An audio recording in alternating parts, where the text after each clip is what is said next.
J'ai donné cet après-midi de recevoir une personnalité spirituelle spéciale.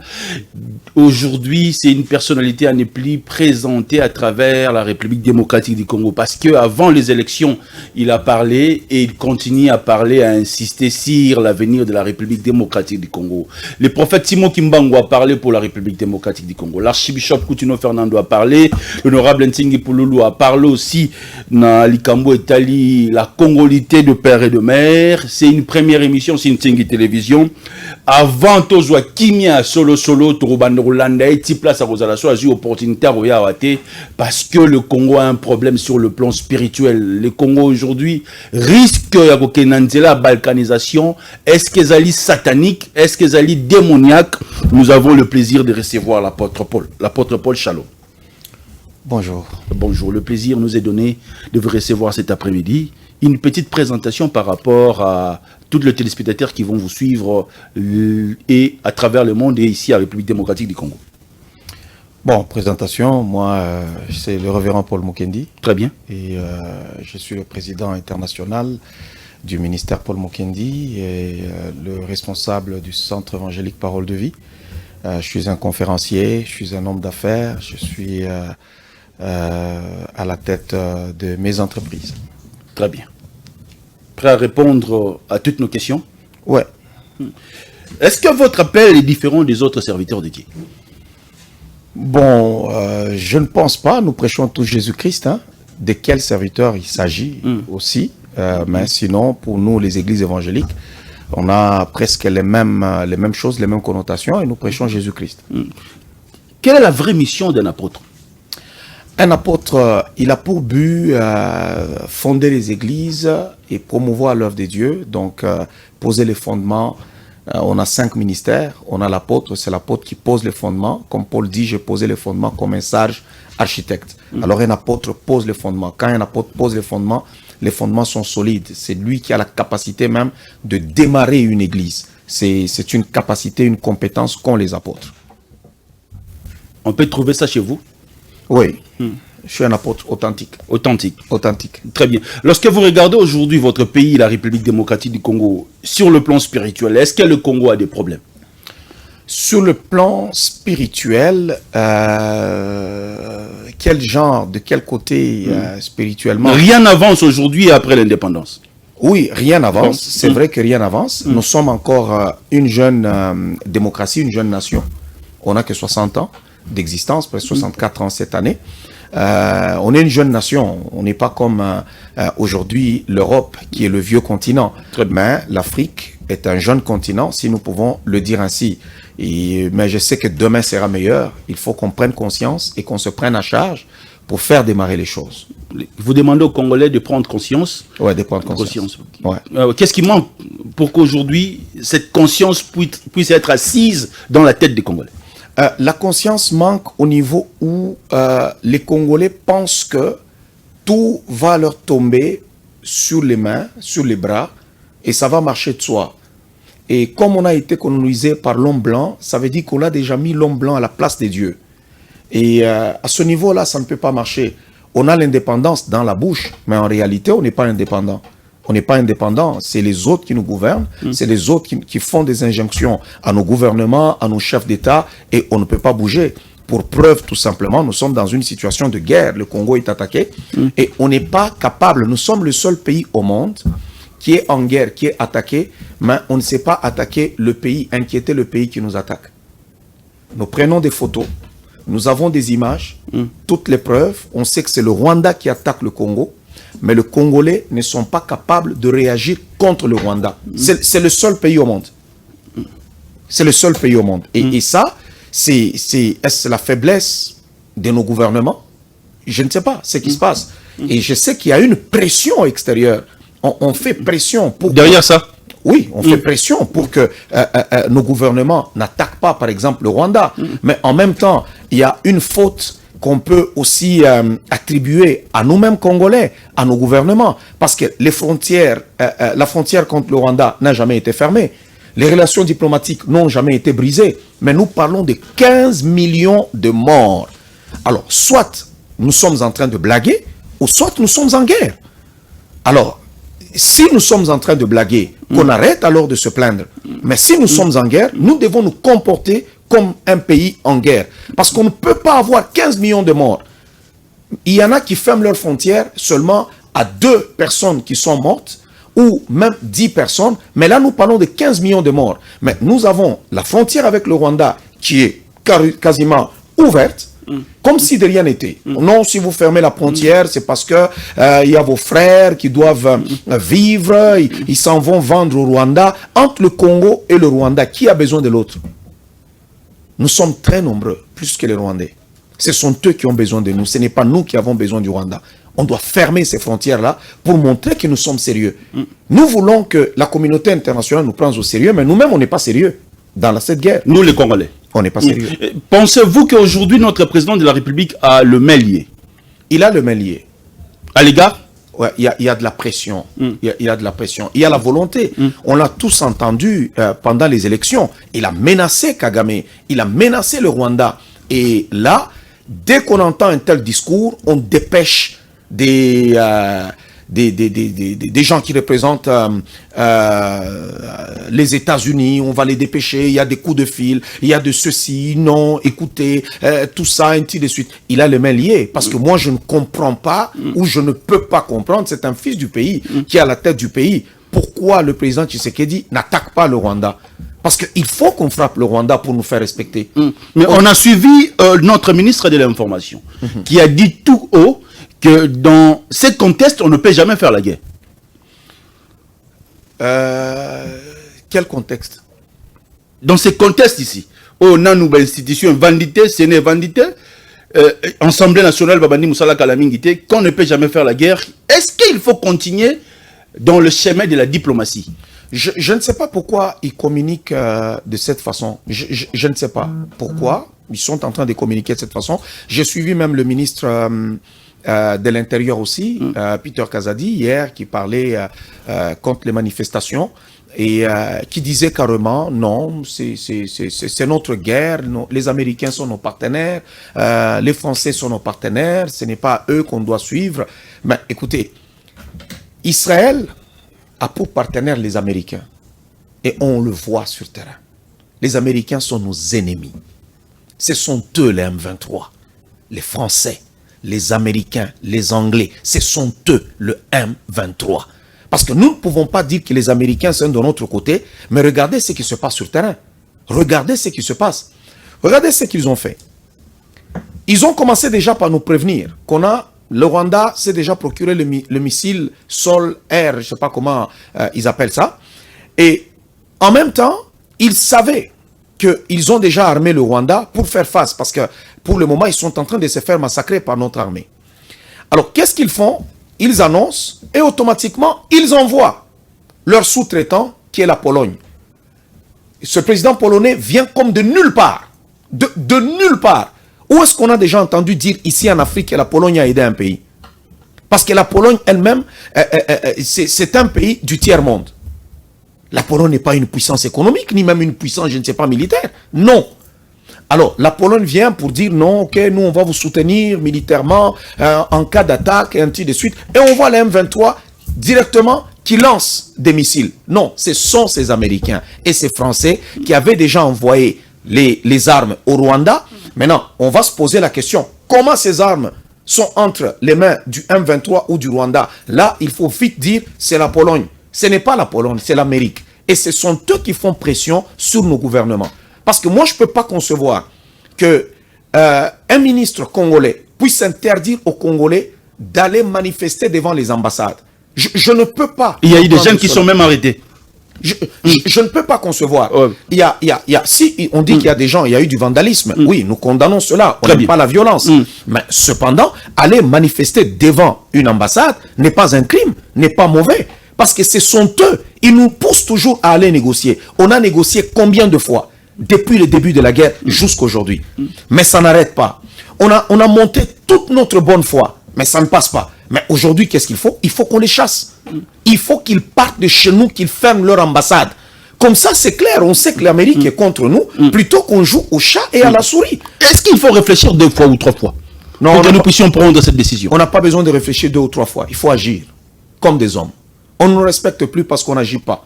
Nous sommes le seul pays. Aujourd'hui, un Congolais peut se lever. Il a des maisons, il a des buildings ici, il a des sociétés, et le lendemain, il se retrouve entre les mains du M23, mais ces entreprises, ces maisons continuent toujours à fonctionner en République démocratique du Congo. Va essayer ça en Russie. On va prendre tous tes biens. C'est ce qui fait qu'il y a des gens qui ne peuvent pas oser. Aujourd'hui, il y a des biens de Koné Nanga, les John Numbi, et tous ces gens-là que nous connaissons. Pourquoi l'État ne peut pas réquisitionner leurs biens? Ça va dissuader toutes les personnes qui vont oser aussi traverser de l'autre côté afin de nous embêter. Parce que nous sommes à la guerre. Il faut des lois de guerre. Donc pour dire que non, un Congolais ne peut pas se comporter comme ça ne peut pas se passer comme ça. Mais aujourd'hui, on dirait qu'on blague. On est en guerre, mais on dirait que c'est une blague. On dirait que les gens ne meurent pas. On se plaint, mais en même temps, on dit, bon, l'ambassade du Rwanda, je pensais que lorsqu'on avait chassé l'ambassadeur rwandais, l'ambassade du Rwanda était fermée.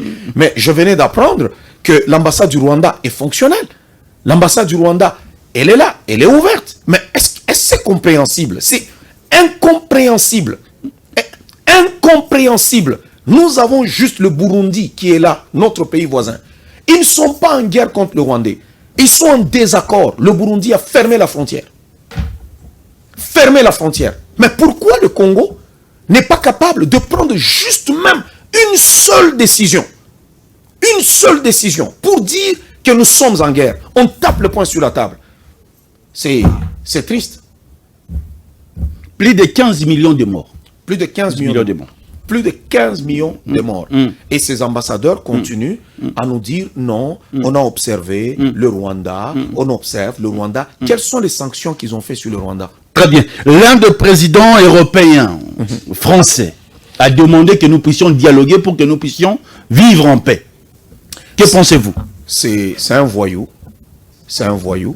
Et je pense que quand on dit voyou, les gens pensent que c'est fort. Non, un voyou, c'est à un moment aussi, la France et l'Allemagne, il y a eu des incompréhensions. Ils se sont mis ensemble et dialoguaient. Aujourd'hui, il y a la paix. Ouais, ils se sont mis ensemble, pas lorsqu'il y avait la guerre. Hein. C'est après. Ce sont des générations futures. Nous devons bâtir un mur entre le Congo et le Rwanda. Peut-être que nos enfants, après nous, pourront casser ce mur-là. Mais sinon, nos enfants qui viendront vivre après nous, ils diront que nos parents ont été des lâches. Parce que l'histoire sera racontée. Et ils diront qu'on a été des lâches. Et pour l'instant, nous nous comportons comme des lâches. On ne se comporte pas comme le pays de Lumumba. Ce Lumumba-là, lorsque on a voulu imposer le discours des Belges lors de l'indépendance, c'est Lumumba qui a dit non. Nous sommes les descendants de Lumumba. Nous sommes le pays de Patrice Emery Lumumba. Mais aujourd'hui, on se comporte comme des lâches. On a peur de tout le monde. Pourquoi au Niger, le Mali, et nous avons le Burkina Faso, ils n'ont pas eu peur de ces Américains, de ces Français. Mais ils continuent à vivre. Et pourtant, ce sont des pays qui n'ont pas de ressources du sous-sol comme le Congo. Pourquoi nous devons toujours réfléchir 4 fois, jouer à une prudence inutile? On donne aux Américains et aux Français une force qu'ils n'ont pas. Frappons le Rwanda et on va voir ce qui va arriver. La plupart de nos politiciens, la plupart des hommes dédiés que nous avons aussi à travers la République démocratique du Congo, ils ont trois nationalités. Que pensez-vous? Double 3 nationalités, ça c'est pas un problème. Parce qu'il y a des gens qui ont vécu à l'étranger comme moi. Et peut-être qu'ils ont acquis une nationalité étrangère. Mais ils sont congolais de souche, de père et de mère. Très bien. Ce qu'on refuse, c'est prendre la magistrature suprême pendant qu'on n'est pas congolais de sang. Mais il y a des gens qui travaillent aujourd'hui à la présidence de la République, même à la primature, qui possèdent aujourd'hui double nationalité. Et ces gens-là connaissent les informations qui se passent ici dans notre pays. Quand vous parlez de double nationalité, c'est par rapport à quoi? Est-ce que double nationalité, un Congolais qui a aussi eu une nationalité étrangère, ou bien un Congolais par rapport au sang, il est moitié. Ok, c'est de ça. Qui a une famille là-bas, qui a aussi des amis ici. Famille au Rwanda. Oui. Et il travaille où à la présidence? Oui, il travaille ici à la présidence, il travaille à la primature, il travaille ici dans nos institutions. Non, je ne pense pas que les gens puissent travailler à la présidence ou à la primature et qu'ils aient une famille au Rwanda. Ça, je ne pense pas quand même. Même au sein du gouvernement. Non, je pense. Ce sont les téléspectateurs qui nous ont envoyé des textos, des informations. Lorsqu'ils ont dit que je vais vous recevoir. Si aujourd'hui l'apôtre Paul insiste que tout la frontière nous aurons un problème sérieux ici au Congo. Parce que nous vivons avec des ennemis. Que pensez-vous? Je pense que c'est à vérifier.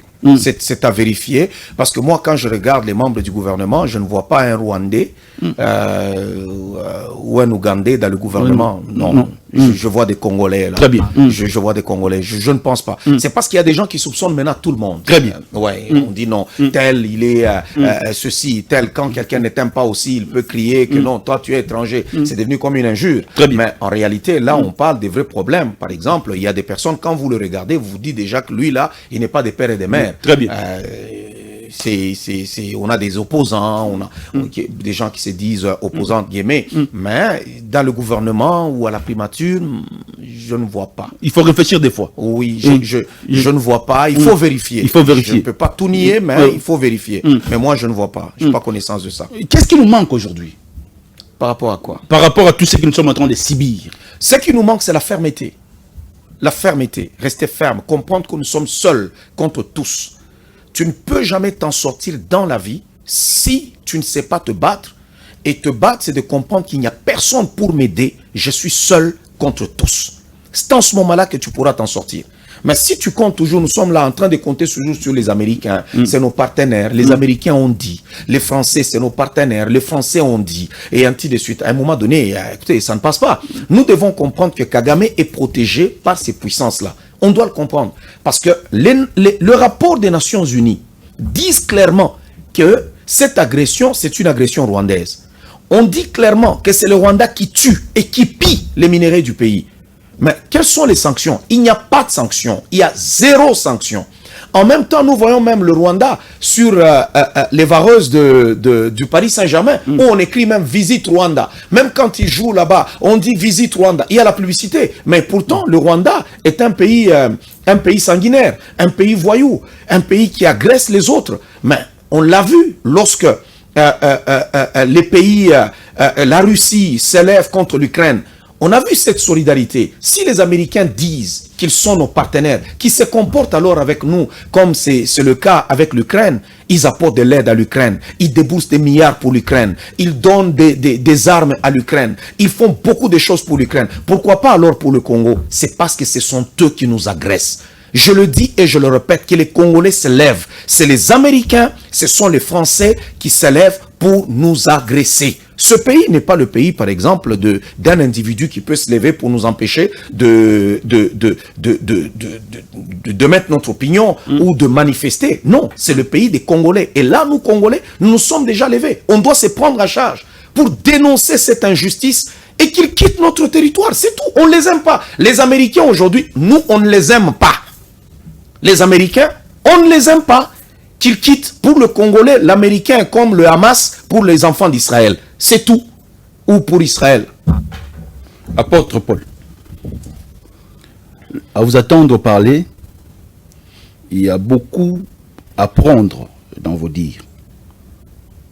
Pensez-vous que le Congolais aujourd'hui, le Congo aujourd'hui est fort de vivre sans la communauté internationale? Oui, très bien même. Le Congo, c'est quoi? Le Congo, c'est comme la belle fille du quartier, la plus belle que tout le monde désire. Mais cette fille qui ne connaît pas sa valeur. Elle se livre même à n'importe qui. Elle ne connaît pas sa valeur, mais tout le monde la désire. Elle est belle, cette fille. Physiquement, allez, 4 sur 5. Elle est belle de figure et de taille. Tous les hommes rêvent d'aller épouser cette femme-là. Seule la fille ne connaît pas sa valeur. Alors, elle se donne même à 10 sous, elle se donne même gratuitement, elle devient comme une prostituée. Et pourtant, elle a de la valeur. Alors, il faut qu'on comprenne d'abord que nous sommes le Congo, un pays solution, un pays qui est un scandale géologique. Nous avons tout ce que les Occidentaux recherchent. Lorsque vous voyagez en France, les Congolais voyagent en France, c'est pour aller prendre des photos à la Tour Eiffel. Visiter. Quand ils arrivent là-bas, vous allez voir directement les photos sur Facebook. Partout, je suis en France, il est à la Tour Eiffel, il va visiter le château de Versailles, il est au niveau de l'Arc de Triomphe, il est partout sur les Champs-Élysées. Et lorsqu'il est aux États-Unis, il est au niveau du monument, il est au Capitole, il est ceci, il visite, il va à Disneyland. Ok, c'est bon. On va prendre. Peu de Congolais voyagent là-bas pour affaires. Peu. Mais eux, quand ils sont ici, ils sont là où se trouvent nos minéraux. Qui a besoin de l'autre? Ce sont les Américains, les Français, les Allemands, les Anglais qui ont besoin de nous. Il ne faudrait pas qu'on sous-estime. il ne faudrait pas qu'on se vende moins cher. Ils ont besoin de nous. Et si nous voulons aujourd'hui qu'on nous prenne au sérieux, on doit les contraindre. On les tient. Soit vous faites les choses comme il le faut et nous négocions, ou soit vous partez. C'est tout.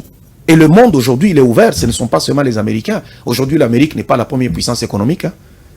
Ils nous trompent. Aujourd'hui, qu'est-ce que vous demandez alors? Qu'on puisse regarder dans une autre direction? Oui. Oui. Le président Félix Tshisekedi en Chine, on l'a respecté. La Chine est la première puissance économique aujourd'hui devant les États-Unis. La Russie aujourd'hui est une puissance militaire comme les États-Unis. Ils ont échoué. C'est les États-Unis et l'Europe qui combattent la Russie. Mais ils ont échoué de faire tomber la Russie. La Russie, c'est une puissance militaire. Alors qu'on se retourne vers les autres, nous devons aller vers les ennemis des Européens et vers les ennemis des Américains. Nous devons aller vers ces pays-là. Mais eux, là, ils vont continuer à renforcer le Rwanda. On nous fait croire que le Rwanda est fort. On nous fait croire que le M23 est fort. C'est ce qu'ils veulent nous faire croire. Pourquoi ils demandent à négocier? Pourquoi? S'ils sont forts, ils ne peuvent pas demander à négocier. Non, ils ne sont pas forts. L'un des membres de la Nation Unie, le Baïbana Mindou, qui connaît Kabiso. C'est ce qu'ils veulent nous faire croire. Mais je me dis seulement que le président Tshisekedi puisse prendre son courage en main, qu'on attaque le Rwanda. On va connaître toute la vérité. Nous pouvons prendre le Rwanda en un jour. Prendre seulement nos Sokoy là, on cible bien là où il faut frapper. Nous frappons pas, c'est fini. Le Rwanda est tout petit comme ça. Pourquoi nous pouvons nous alarmer et pleurer? Même l'Ukraine a osé attaquer la Russie. L'Ukraine envoie aussi des drones en Russie. Pourquoi? Parce qu'ils sont en guerre contre la Russie. Mais pourquoi nous, on n'est pas capable d'envoyer même quelque chose? Il y a de nos militaires qui ont été tués à la frontière. Un de nos militaires approche vers le Rwanda. On l'a abattu comme ça. Qu'a fait notre pays? Rien. On dirait que tout est permis aux Rwandais, mais nous, on ne fait absolument rien. Écoutez, nous sommes au moins presque 150 millions. 150 millions de Congolais. Vous pensez que le Rwanda peut entrer en guerre contre nous? Ça ne se peut pas. Et je ne pense pas que les Américains peuvent accepter de perdre le Congo. Ils ne peuvent pas accepter ça. Alors, soit on les contraint, soit nous les chassons. Alors, il perd. L'apôtre Paul, il est dans l'église. Lorsqu'aujourd'hui l'un des membres des églises au Congo, Corneille Nangaa, s'est rallié du côté de M23, qu'est-ce que vous dites? C'est un maudit. C'est un maudit. C'est un traître. C'est un païen. C'est pas un chrétien. Mais c'est l'église du Congo qui nous a présenté Corneille Nangaa. Il y a beaucoup de gens sur le plan politique qu'on présente à gauche et à droite. Hein. Donc on le présente à gauche et à droite, c'est un jeu politique. Ça n'a rien à voir avec être sauvé pour être président de la CENI. Ça n'a rien à voir avec le salut. À se comporter comme il s'est comporté là, c'est tout simplement quelqu'un qui n'est pas sauvé. C'est un maudit. On égorge les Congolais comme des moutons. On les égorge comme des moutons. Vous êtes un homme, peut-être un père de famille, vous vous retrouvez, ou une femme qui est mère de famille, vous vous levez un matin, vous n'avez plus de femme, vos enfants sont devenus un souvenir, et vous n'êtes pas dans un conte de fées, vous vivez une réalité. Vous êtes une femme, on vient là, on égorge ton mari devant toi, on égorge tes enfants devant toi, et on te laisse la vie, on tue tout le monde dans ta famille. Vous pensez que cette personne-là, il y a des gens vers l'Est là-bas qui sont traumatisés à vie, qui demandent la mort plutôt que la vie. Il y a des personnes dont la mort est devenue une punition. Vivre pour eux, c'est comme une malédiction. Donc, on ne peut pas accepter que l'un de nous, un Congolais, puisse traverser et aller du côté des agresseurs de notre pays. Ça ne peut pas se faire. C'est un maudit, tout simplement, ces messieurs-là. C'est un maudit. C'est pourquoi je dis, il faut qu'on vote des lois qui pourront faire en sorte que si quelqu'un s'en va de l'autre côté, même si j'ai une maison au Congo, l'État prend ma maison. Si j'ai mon entreprise, on prend même mon entreprise. Ça veut dire qu'il faut toucher la constitution de notre pays. Je pense pas que c'est par rapport à la Constitution, ça, non. Je pense pas que c'est... Il y a deux fois où on peut même promouvoir certaines lois seulement au niveau du Parlement. Très et bien. puis, des fois même par décret. Hein, nous sommes en temps de guerre. Très bien. On a mis l'état d'urgence là-bas à l'est du pays. Nous pouvons faire des lois parce que nous sommes en temps de guerre. Très bien. Nous sommes en temps de guerre, mais l'opposition dans notre pays réclame toujours que nous puissions recommencer à zéro les élections. Non, ils ont été battus, il faut qu'ils soient gentils, il faut qu'ils soient des bons perdants. Ils ont été battus, lamentablement. Ils ont été battus. Ils ont été battus. Dans leur côté, c'est la tricherie. Bon, c'est que eux pensent. Il n'y a pas eu de tricherie. C'est un langage, c'est un langage politique. Il ne faudrait même pas relayer ce genre de choses. C'est un langage politique. C'est tout simplement des mauvais perdants. Je pense que la population a voulu donner au président Tshisekedi un mandat fort. Très bien. On n'a pas voulu lui donner un mandat qui soit faible. On a voulu lui donner un mandat fort, qu'il dirige le pays et qu'il le remette sur les rails. C'est ça. On n'a pas voulu qu'il y ait des infiltrés parce que là, on a vu qu'on voulait mettre des candidats de l'étranger. Alors les Congolais ont vu ce danger-là. C'est comme ça qu'on s'est ralliés tous derrière le chef de l'État et on lui a donné un deuxième mandat fort. On voulait nous imposer un candidat étranger? Oui, on voulait nous imposer un candidat étranger. Oui, c'est parce que les Congolais ont été vigilants.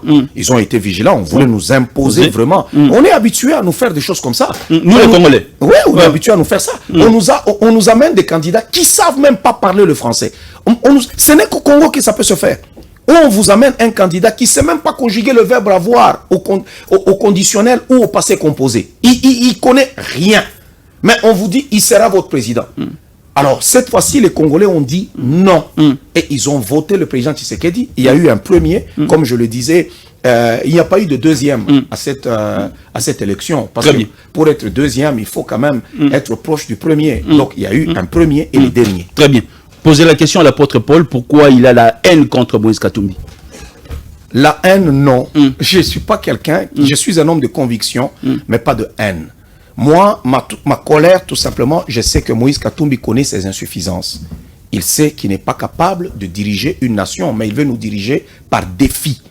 Pourquoi? Parce qu'il a des millions de dollars qu'il a dû piller au Congo. Et quand les Congolais viennent, ils donnent à celui-ci quelques billets de dollars, on chante pour lui. Et il se dit, pourquoi pas les diriger? Je vais alors aussi aller les diriger. Mais en réalité, il n'a pas les compétences pour diriger. Et il le sait. Avant que les Congolais ne le disent, lui-même le sait. C'est tout simplement ça. Pour moi, nous aimons Mazembe. On l'aime quand il dirige notre équipe de football. Quand on les voit sur le terrain, il est là, assis dans les gradins. Tout ça, on n'a pas de problème avec lui. Mais quand il vient pour faire la politique et nous diriger, c'est là qu'on s'est dit non. D'abord, il peut être étranger dans notre pays, il peut créer de l'emploi ou il peut diriger une équipe de football. Mais étant étranger, vouloir diriger le pays, c'est là que nous disons non. C'est un juif, c'est un blanc grec. Alors pourquoi il va chercher... C'est un blanc grec. Oui, c'est un blanc grec. Très bien. Est-ce que c'était une erreur lorsque le président Antoine Félix Tshilombo Tshisekedi a eu le courage d'appeler Paul Kagame mon frère? Erreur, je ne le dirais pas. Stratégie, oui. Il a cru, il a voulu utiliser la diplomatie. Alors, il est allé comme un diplomate pour dire, bon, ok, je veux mettre un terme à cette guerre. Il était, je pense,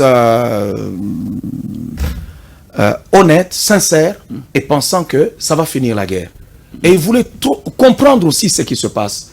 Et il est allé, parce que pour mieux détruire son adversaire, il faut entrer dans son système. Et c'est ce qu'il a fait. C'est pourquoi il les maîtrise. Aujourd'hui, il les a tous tendus un piège. Et les Français, ils sont tous tombés dans un piège. Aujourd'hui, Kagame est maîtrisé?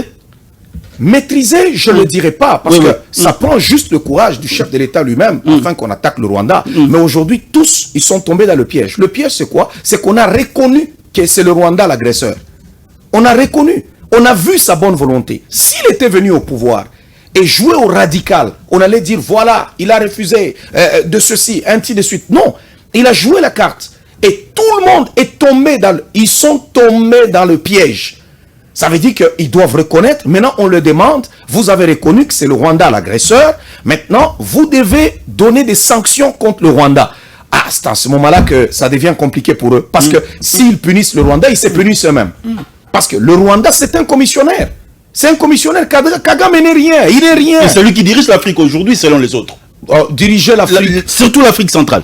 Diriger l'Afrique, je ne pense pas. On lui donne un pouvoir qu'il n'a pas. Il n'est rien. C'est une petite souris avec un micro. Il n'est rien, Kagame. Il n'est rien du tout. Rien du tout. Son arrogance, ce sont ces Américains-là qui sont derrière lui, ces Français-là qui sont derrière lui. Mais en réalité, Kagame ne dirige absolument rien. Si Kagame dirigeait l'Afrique centrale, il allait aujourd'hui être déjà à Kinshasa. C'est fini ce temps-là. C'est fini. Ce temps-là est déjà fini. Ça prend maintenant tout simplement le courage aux Congolais de frapper maintenant Kigali. C'est à ce niveau-là que nous sommes. Il faut qu'on frappe Kigali, qu'on ferme les frontières, et c'est tout. Qu'il n'y ait plus rien en commun entre nous et ce Kagame-là. C'est tout. Très bien. Mesdames, Messieurs, nous sommes ici à Kinshasa. Nous avons le privilège de recevoir l'apôtre Paul, l'homme qui marche toujours avec la vérité. Plus 243 90 14 63 575. Vous allez nous suivre sur les ondes de Ntingi Télévision, sur les réseaux sociaux. Au Gorobengo Tindi Testo, Sogada Kinshasa et na plateau Teto Rolande, Totune Mituna. Parce qu'il a besoin de parler pour le peuple. Peuple a zo yokaye, peuple a zo comprendre, vision naye. L'homme de Dieu, nous sommes restés avec 15 minutes, mais il y a 5 questions. La caméra. Ok. Autant la caméra. Très bien. Si vous y étiez aujourd'hui les conseillers du président de la République, sur le plan spirituel et sur le plan politique, hormis la guerre, parce que Batoubago Koufa, Olingaro conseiller Nini, on a peuple de lobby. Hormis la guerre, qu'est-ce que je dirais au chef de l'État aujourd'hui? C'est d'abord de fermer les frontières avec le Rwanda. Premièrement. Et deuxièmement, fermer ses ambassades. Troisièmement, vous avez dit hormis la guerre, parce que pour moi, bombarder le Rwanda, mais voter... Et aussi, ils ont une armée, hein? Ils ont aussi des munitions, ils ont tout. C'est tout petit comme armée, c'est tout petit comme ça. C'est un combat. Le Congo contre le Rwanda, c'est pourquoi ça fait honte qu'on se plaigne, parce que c'est comme un éléphant avec un moustique. C'est une honte pour nous même de nous plaindre. C'est un tout petit pays. C'est pour cela qu'il n'y a même pas de rapports de force. Non, ils sont tout petits. Ils sont tout petits. Kagame, c'est un chef d'État d'un tout petit pays. Il ne mérite même pas notre attention. Donc, c'est ce que je dirais. Et puis, je dirais aussi de traquer tous les voleurs de notre pays. Tous les voleurs, ce sont eux qui causent la crise économique dans notre pays. Et je dirais aussi nous attaquer, voter la loi Tchani. Très bien. Le prochain gouvernement arrive. Selon vous, qui peut aujourd'hui devenir Premier ministre et quels sont les critères du nouveau Premier ministre? Bon, ça c'est à la discrétion du chef de l'État. On vous demande 5 questions de vérité, si vous pouvez le conseiller. Si vous avez conseillé.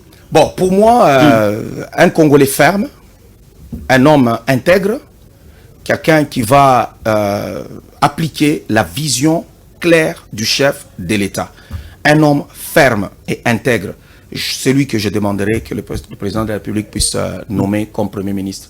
Un homme ferme, pas quelqu'un qui va laisser passer certaines choses. Non, ferme et intègre.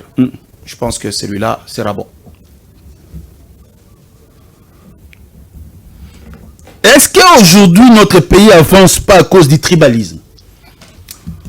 Tribalisme, je ne le dirais pas. Il y a le tribalisme, oui. Les Congolais se sont toujours battus entre eux. Le pays n'avance pas à cause de la corruption. La corruption, les détournements de fonds, c'est ce qui fait que le Congo n'avance pas. Le détournement de fonds.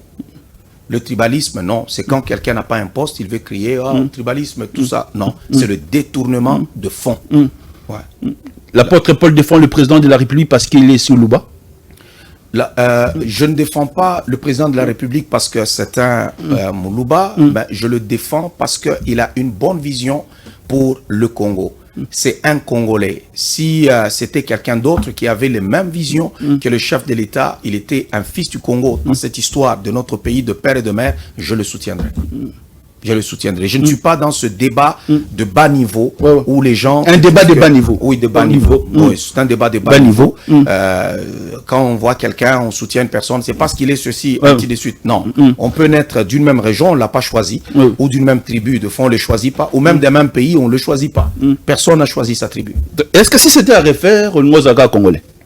Si c'était à refaire, je suis fier d'être Congolais. Je suis fier d'être Congolais. Et voilà pourquoi nous devons nous battre pour léguer à nos enfants un pays merveilleux. On veut nous faire croire que nous sommes un peuple distrait, un peuple léger. C'est faux et archi faux. Nous sommes un peuple merveilleux. Nous sommes un peuple intelligent. Nous sommes un peuple fort. Et nous allons le démontrer. Un message pour l'Église du Congo?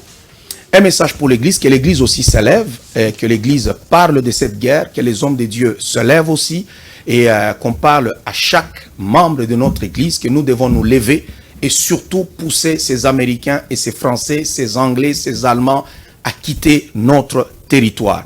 Nous sommes Congolais, avant même ceci ou cela, nous sommes d'abord Congolais.